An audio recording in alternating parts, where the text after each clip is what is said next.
Okay, I think we're recording, and Vivian is a great storyteller. If you don't know, she lives part of the year now in Seattle, almost almost part of the year, yes. Part of the year, a couple months. I'm going to go out of this. You're going to take it out. Okay, can you mute? Oh, thank you. So we're going to mute you if there's background noise, but otherwise we're going to listen to Vivian and see her picture. So take it away, Vivian and Julia.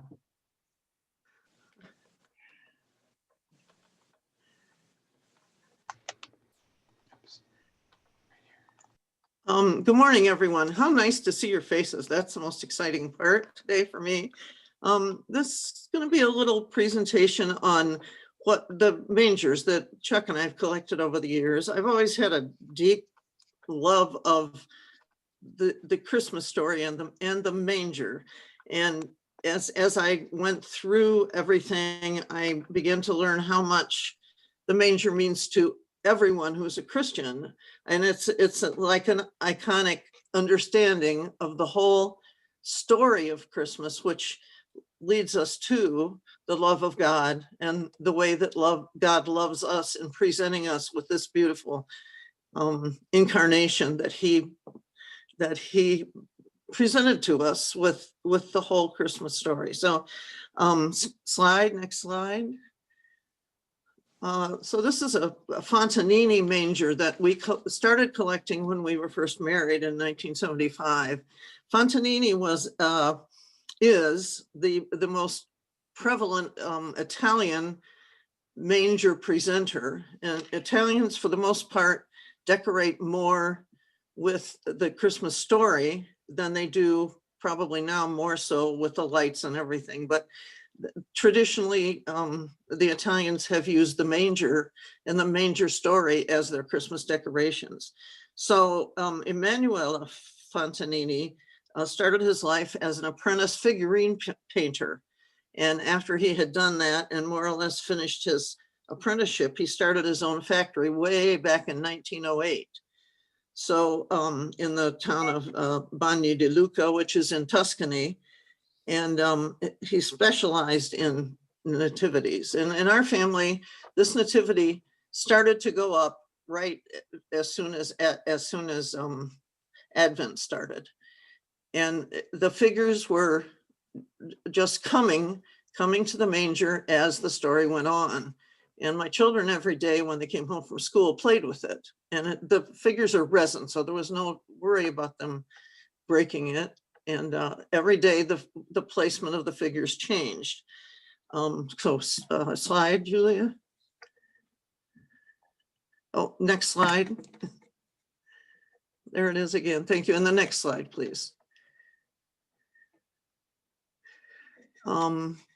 So as time went on, we added to this. So a fairly recent, maybe 10-year addition is the shepherd's saw and house with some of the lambs and so on in there. And of course, when the shepherds saw the star, they came to the manger. So there they are at the manger, and there's all the barnyard creatures all gathering around as they come. Okay, slide. Then, of course, as we are now in the season of Epiphany, the wise men probably started their journey quite a bit before our Advent started, because they had a long ways to go. But they traveled and traveled because they saw this configuration in the sky, which they knew to be an omen because of their studies in philosophy and in thinking about what was happening with the world. So the wise men came, and they got closer and closer every day that my kids came home from school. And next slide, please. And there they are at the manger, worshiping the baby and bringing their gifts. So we added many different scenes and so on as the years went on. And our grandchildren, when they come and they see the manger set up, they also interact with it, which I think is a beautiful thing because it familiarizes them with the story. And it also doesn't bother us if they change things around a little bit. For example, slide. I think this is the slide. Yes, for example, one day the little ones were here, and as after they left, I went over to just glance at what was going on, and the 3-year-old decided that the all of the chickens and geese and ducks and so on really were very interested in baby Jesus, so they came over to worship baby Jesus too. Next slide, please. Then, of course, after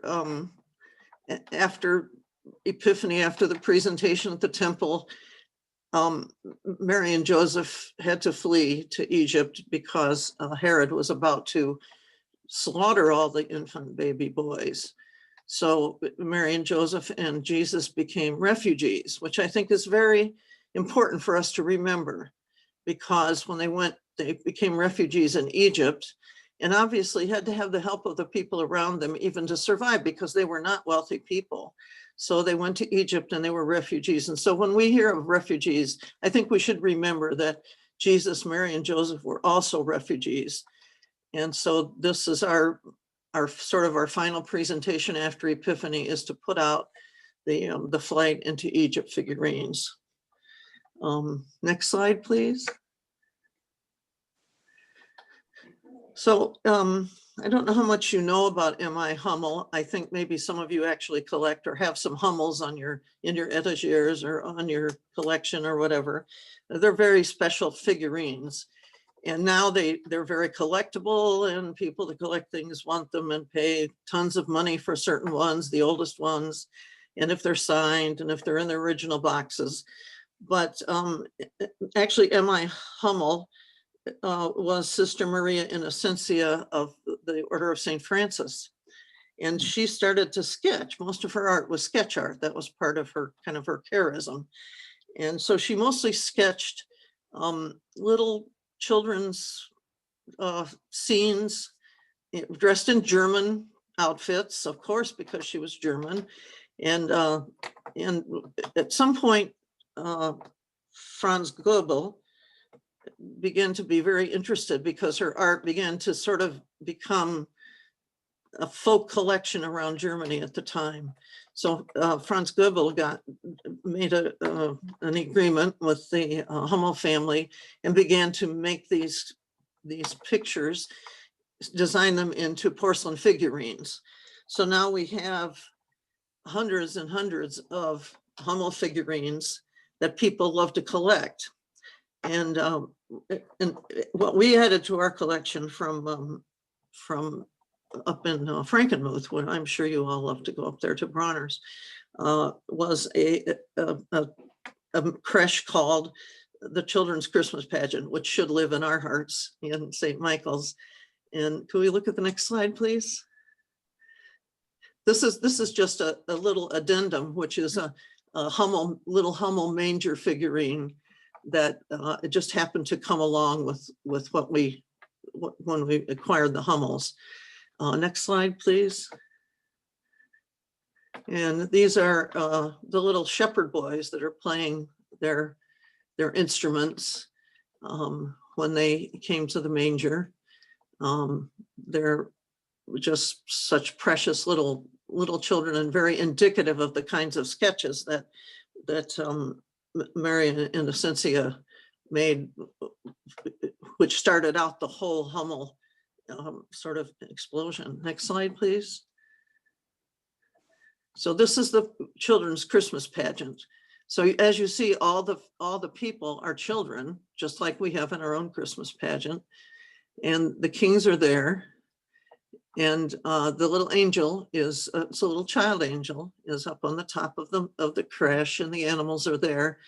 And as you see, they're all dressed like German people of the time, which was part of her, part of the beauty of her sketching, but also kind of part of the indicative of the Hummel figurines as you see them. These we acquired right at the end when they last were when they were last manufacturing the figurines. So these are the very, I'd say, newest ones, but we were we were kind of fortunate in that when right after we were there and kind of acquired the whole manger, one of the Hummel artists came a couple of days later. So they asked us if we wanted to leave these with them, and he signed every one of them. So that's kind of a special little thing. It's we're not mostly concerned with the worth of the figures. We're more concerned with the beauty of what it presents to us in terms of how much we've loved to have children share the whole Christmas story through their interaction with the mangers. Next slide, please. So here's some more little shepherds, and they're taking care of their little sheep in their little German peasant outfits. And next. So I'm not quite sure why I named this versatility, but I think it's because when we have Christians all over the world, of course, we have Christian communities all over the world, and somehow the whole sense of the pageant of the manger and the birth of Jesus and the creche it captures everyone's imagination, no matter what their background or what their the way that they celebrate, or even the way that they live. So that when I remember always singing the song about the Indian carol, which talks about the baby wrapped in deerskin, and how the Christian Native Americans celebrated their nativity. And if you remember the song, it talks about him being wrapped in deerskin and who came to see him. And they weren't the shepherds that we think of and the farm animals and so on. They were the animals that particular group of people knew and understood and how they lived. And so the story of the manger and the creche was completely transformed by their own understanding and their belief of how God would come to them. So I've kind of collected mangers every time tried to collect mangers every time I'm in a different setting or a different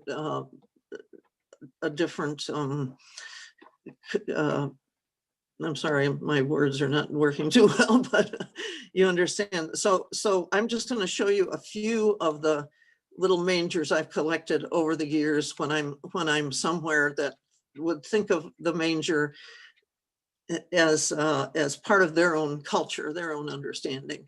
So next slide. So this is a manger that my daughter brought back from Guatemala. She was down there for a rotation in one of the clinics in one of the villages. And they happened to be the only one there. They had just gotten a new EKG machine. And she was the only one there who understood how to interpret it. So that was her job when she was there, was to do the EKGs and interpret them for the doctors that were there. It was a fairly remote village in Guatemala, up in the hill country. And she brought this back for me, which they all understand. That's my passion. So there you see the figures dressed in the dress of the indigenous peoples of Guatemala. And so you see the kings bringing their gifts, and the angel even dressed as a Guatemalan, and the little animals that they would see in their daily life. And the little baby is wrapped in a beautiful, colorful cloth. This would be the sense of what the beauty of the whole manger for them. Okay, next. And this, I'm sure some of you recognize these figures from one of our Advent sales that we have always traditionally at St. Michael's. And this is from Africa. And I'm not sure of the exact tribe that this was fashioned from, but you see that people in their own village or their own understanding of their lives or their cultural memory of the villages that maybe their grandparents or great grandparents lived in, that this is how they arrived at the manger. So these are the kings bringing their gifts, and Mary and Joseph caring for the baby, and the shepherds with their staffs, which don't look anything like our stylized version of the shepherds with their crooks, but the people here in this setting, this is how they tended their, I would guess more their cows and so on, maybe their goats and sheep, but this is how they tended them. So the beauty of this to me is that the symbolism and the iconography of the manger is completely seated in their own cultural understanding of what it was like for Jesus to come and bring God to us in person, and in the person of the people that we know and understand and love so much. So next slide, please. This is an interesting story. This is a puzzle, which we have had since our first baby was born, which was in 1977, I think. And of course, you can see that it is the manger one is taken out of the puzzle. It makes a perfect little creche scene, and it has this is before the wise men came, obviously, and it has the shepherd, and the angel sits on Joseph's head, and that this particular setting of the angel is a little askew. So I don't know if she was too excited or she couldn't quite see or whatever, but anyway, she slipped over the side a little bit. Mary helped her to not to fall off of Joseph's head. So, and I think that we only brought this out during Advent, and I think they played with it every day, and now the grandchildren play with it, and it's held up quite well. Nobody gnawed on it. No dogs tried to eat it. And so here we have it still. And now, of course, the grandchildren play with it, and they take it out and put it back together many times. And I would say the sturdiness of the person who created this, the sturdiness of the material used was really, really admirable. So next slide, please. And this is how it all goes together in the puzzle. So taking the puzzle, putting it in, and every year when Chuck and I get it down, we have to kind of redo our understanding of how the puzzle goes together, and it takes us a lot longer than when the grandchildren do it. They do it much more easily. So next slide, please. Not sure. Yeah, and so the thing that I was thinking about a lot when I was putting this together was how iconic the whole manger view of the manger is throughout the world. And so now people craft manger sets with different ways of doing it, not necessarily traditional. Here's an example of a little manger I picked up, I think, at Rite Aid. And of course, you look at it and you have no doubt what it depicts. It depicts the wise men, you see, with their little painted on gifts that they're bringing, wrapped up like we wrap Christmas presents, and with little bows on top. And you see the Holy Family there with the angel in the background, and here's the shepherd over on the right. And the star is painted on this quite modern looking stable with a picket fence. But if you looked at it, even if it wasn't labeled in any way, you would certainly know in your mind that this was a manger. And no matter how stylized or how put together it is in our minds, that's one of our iconic icons embedded in our understanding and knowledge of our faith. So I don't think if you saw this, no matter where, there would be no doubt in your mind what that was, a creche. So next slide, please. So when you look at this, do you have any doubt that that's the creche?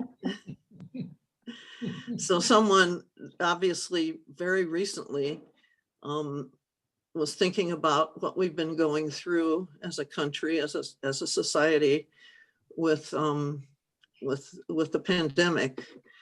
And so very poignantly, I mean, I think this is cute and kind of funny, but at the same time, it's very poignant to me because it was made out of our own situation, our own milieu, our what's going on with us. So if we saw this 10 years from now, I think it would still be evocative for us, that we would look at this, and of course, immediately we would know that that's the manger, that's the creche.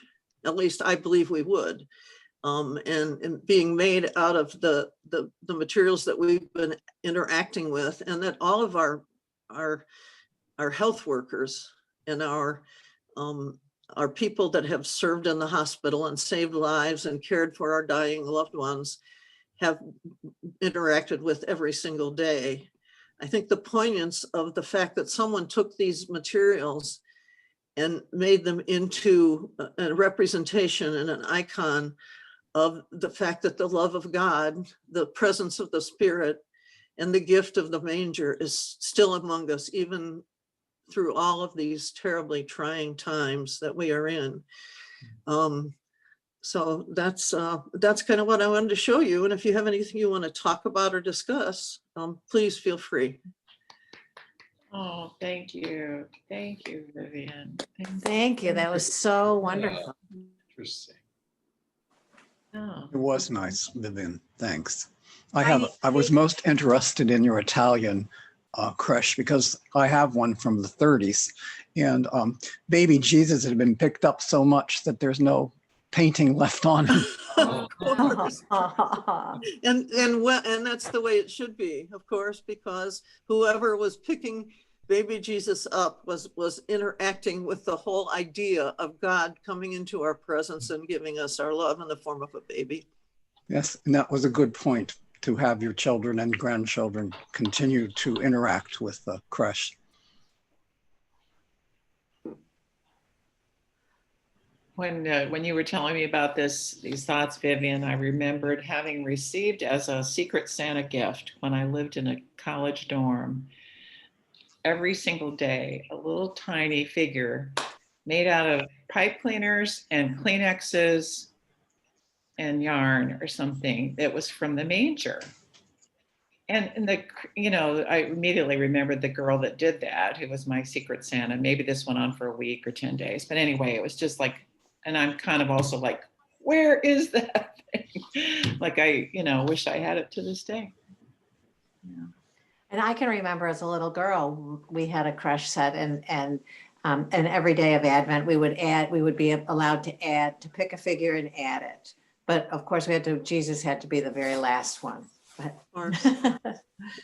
Vivian, I left for a second because I was reminded that we didn't set up our creche this year.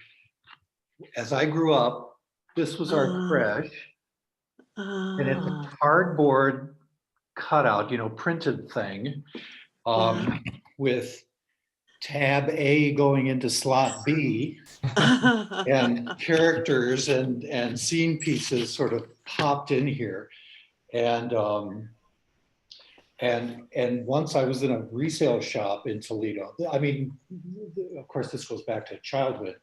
And I found a perfect version of this for $1.50.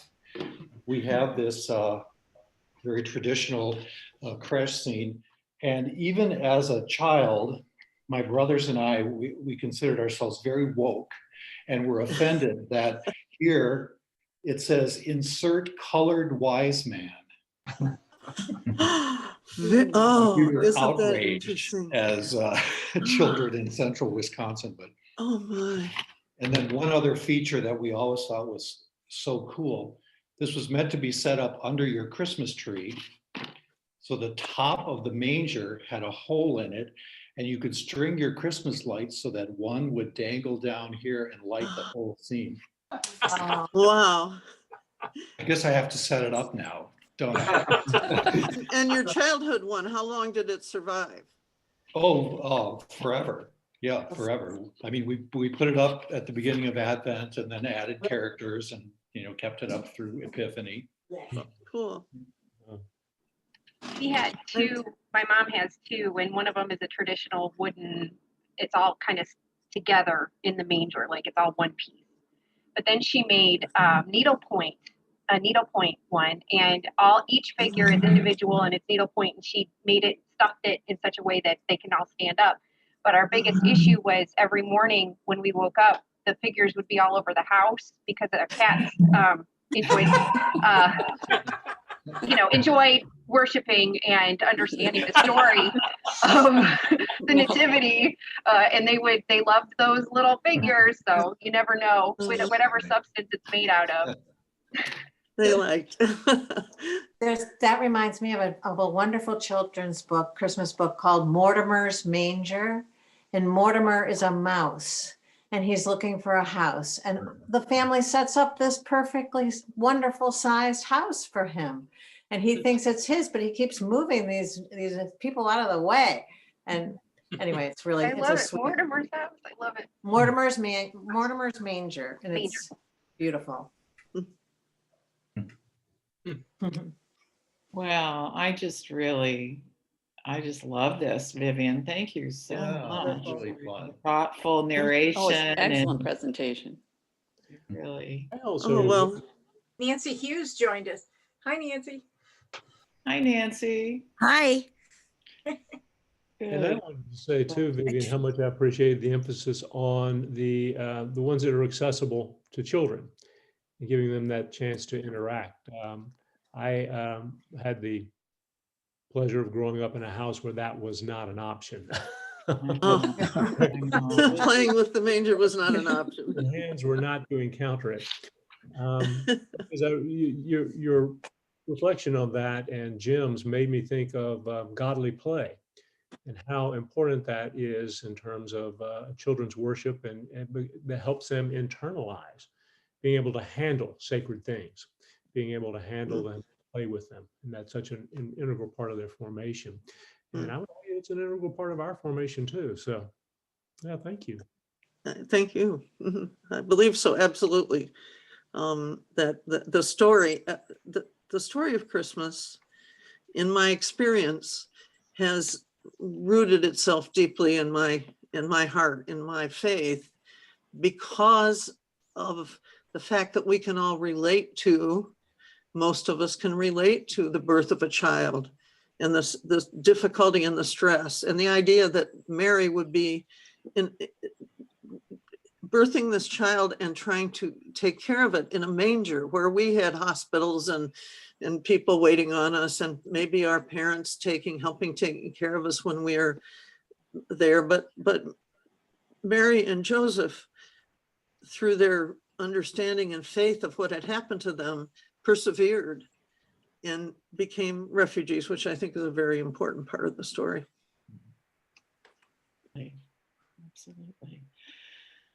Well, I think we're kind of winding down here, and I'm just so grateful that everybody came. And as I said, we're recording this, so we're going to try to, publish it again so people can go to it at the church's YouTube place. And That's a good idea because I couldn't see the talent show and Julia sent me a link to it, which I still have. So even after the fact, it's nice to look at things like that. yeah, It's great. wonderful to see you, Jim.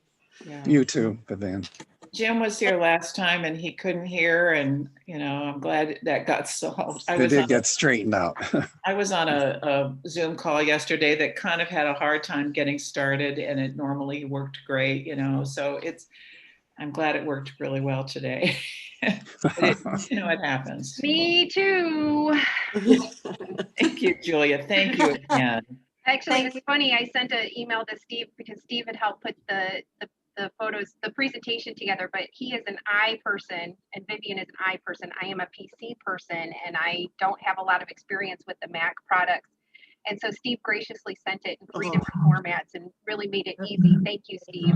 But I sent him an email. I said, I'm terrified because I opened up your email and I got it, the whole presentation working on the first try. And that just doesn't happen with technology, you know? And so then I thought, oh shoot, did I use up my good, you know, dry run, and will it work for the live presentation? You know, so it's this, even when you live in your computer like I do, you just never know with the technology, and all you can do is just keep trying. So I'm so glad that everybody came and tried, and you know, all of this brave new world of Zoom. So it's so good to see people's faces. Yeah. But I put in one thing before we go this morning for morning prayer. Thank you for putting the things up on the screen so we can read. Yes. I don't ever print out the bulletin because I think, well, you know, what's going on. But it was so nice to have those things in front of me to read along. Yeah. So different topic, this, you know, from common grounds, but technology that really is very nice. So thank you so much for adding. No, that's great feedback. Sarah put a comment as well on the thing, and that is something that Danny started doing when Danny puts the videos together.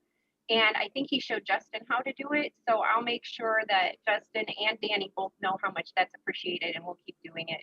Thank you. Or ask them to Great. keep doing it. So thank you for the feedback. I agree.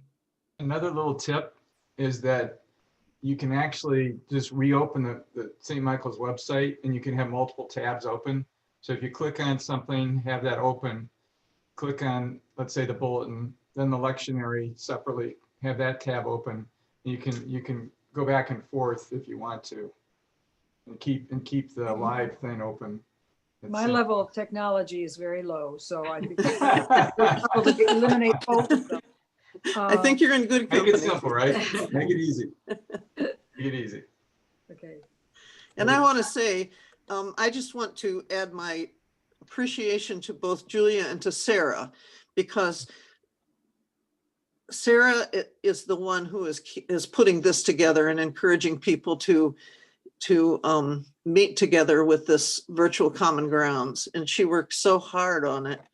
And it's just so wonderful to see everybody. And without her ingenuity and her love and her preparation, it would not happen. So I appreciate it so much. Thank you. Thank you, Sarah. Thank you. We all do. You're here.